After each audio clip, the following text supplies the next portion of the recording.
আচ্ছা তুমি আগে বলো স্কুলে কি পড়ালো মামা। A for apple, R B for ball, R C for D for আমাকে ব্যাগটা পুড়িয়ে দাও। ব্যাগটা পড়ে দেবো। আচ্ছা D for বলে দাও। D for apple, না না D for D for apple, A for তো apple, D for তো dog। D for dog, আচ্ছা E for eagle, eagle হয় আর eyes ও হয়। I E for eye। তারপর F for frog। ওই জন্য আমাকে পুড়িয়েছে। এবার হ্যাঁ কাছে দিয়ে দাও ব্যাগটা। কাছে দিয়ে দেবো ব্যাগটা। এই নাও। আমি বাইক পিছনে বালি দেবো। আচ্ছা এই নাও আরেকটা হাত থেকে দেখি তো। দাঁড়া উঠে গেল। বাবা কি ভারী ব্যাগ গো আমার ছোট বাচ্চাটা। আস্তে বসেছো? ওর বলুন আমিও বসে, বাবাও বসে বসেছি। এবার বুলুম বুলুম বুলুম বুলুম করে চলে এসেছি। এবার আন্টিকে টাটা করলে না বেরোবার আগে? বলো আন্টি টাটা, আবার কালকে দেখা হবে স্কুলে। কালকে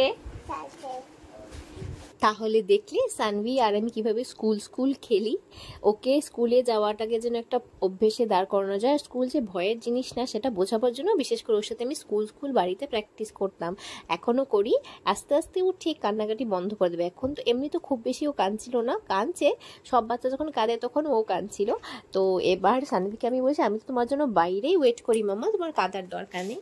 তো আজকেও স্কুলে গেছিলাম সানভিকে নিয়ে, কয়েকদিন ছুটি ছিল বলে ও যাওয়া হয়নি। আর আজকে গেছিলাম, আজকে বেরোবার আগে সামান্য একটু কেঁদেছে, তারপর তার আগে নাকি ও কাঁদছিল না, ম্যাডামও বললো। তো এভাবেই বাচ্চাদের সাথে স্কুলের প্রতি যে একটা ভয় থাকে ওদের, সেটা কাটাবার জন্য কিন্তু আমরা বাড়িতে প্র্যাকটিস যদি করি, বন্ধু সেজে মানে ম্যাডাম সেজে ওকে যদি স্কুলের পরিবেশের সাথে পরিচয় করানো যায়, তাহলে কিন্তু বাচ্চাদের স্কুলের প্রতি ভয়টা কেটে যাবে। তো তোমরাও নিশ্চয়ই বাড়িতে করিয়েছো নিশ্চয়ই তোমাদের বাচ্চাদের, বা করাও। আর যাদের বাচ্চা নতুন স্কুলে যাবে ওদেরকে বলবো যে স্কুলে যাওয়ার আগে স্কুল কী জিনিস সেটাকে একটুখানি বুঝিয়ে দিলে, বিশেষ করে প্লে স্কুলে তো বিশেষ কিছু পড়ার চাপ থাকে না, ওদেরকে সেটাই প্র্যাকটিস করানো হয় যে কিভাবে স্কুলে ওদেরকে বিহেভ করতে হয়, স্কুল রেডি করানো যেটাকে বলা হয়। তো আমরা যদি বাড়িতে সেটা একটু প্রথম থেকে প্র্যাকটিস করি, তাহলে বাচ্চাদের কিন্তু কান্নাকাটি অনেকটাই কম হয়। কারণ আমার মেয়েকে আমি এটা করিয়েছি বলে ও কিন্তু এখন স্কুলে গিয়ে অন্যান্য বাচ্চাদের তুলনায় অনেকটাই কম কাঁদে। তো ভিডিওটি যদি তোমাদের ভালো লেগে থাকে তো প্লিজ লাইক শেয়ার কমেন্ট করো, আর আমাদের চ্যানেল সানভি সত্যকে সাবস্ক্রাইব করতে ভুলো না কিন্তু। Thanks for watching.